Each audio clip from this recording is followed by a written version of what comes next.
simulating solar flares on a scale the size of a banana, U.S. National Science Foundation-supported researchers at Caltech have parsed out how these massive explosions blast potentially harmful energetic particles and X-rays into the cosmos. Coronal loops are arches of plasma that protrude from the surface of the sun, aligned along magnetic field lines. The lines act like highways for charged particles, guiding the motion of the electrons and ions that comprise plasma. The loops, which may project 100,000 kilometers above the sun's surface, can persist for minutes to hours. The loops usually grow and evolve slowly, but sometimes can abruptly blast a tremendous amount of energy, billions of times stronger than the most powerful nuclear explosion on Earth, into space. This sudden blast of energy is called a solar flare. Some of the energy in the flare takes the form of charged particles and hard X-rays, which are high-energy electromagnetic waves like those used to image bones in a doctor's office.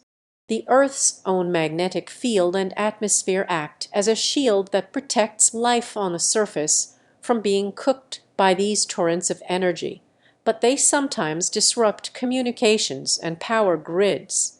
They also pose a threat to spacecraft and astronauts in space. While the fact that solar flares generate energetic particles and X-ray bursts has long been known, scientists are only starting to piece together the mechanism by which they do so. Researchers have two options for deciphering how and why coronal loops form and change.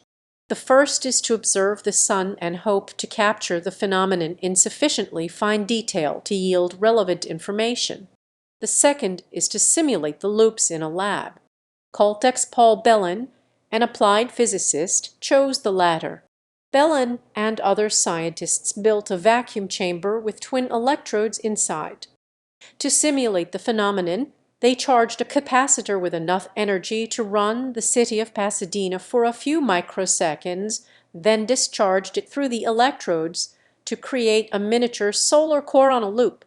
Each loop lasts about 10 microseconds and has a length of about 20 centimeters and a diameter of about 1 centimeter.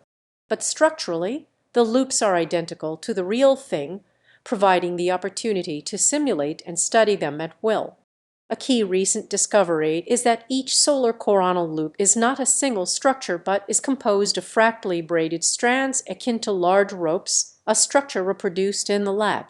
Each experiment consumes about as much energy as it takes to run a 100-watt light bulb for about a minute, and it takes just a couple of minutes to charge the capacitor up, says Bellin, the senior author of a paper on solar flares published in Nature Astronomy.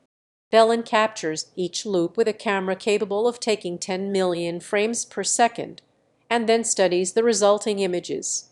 The ability to reproduce and study the physics of the sun in a laboratory is a significant step forward, says Vyacheslav Slavolyukin, an NSF Plasma Physics Program Director.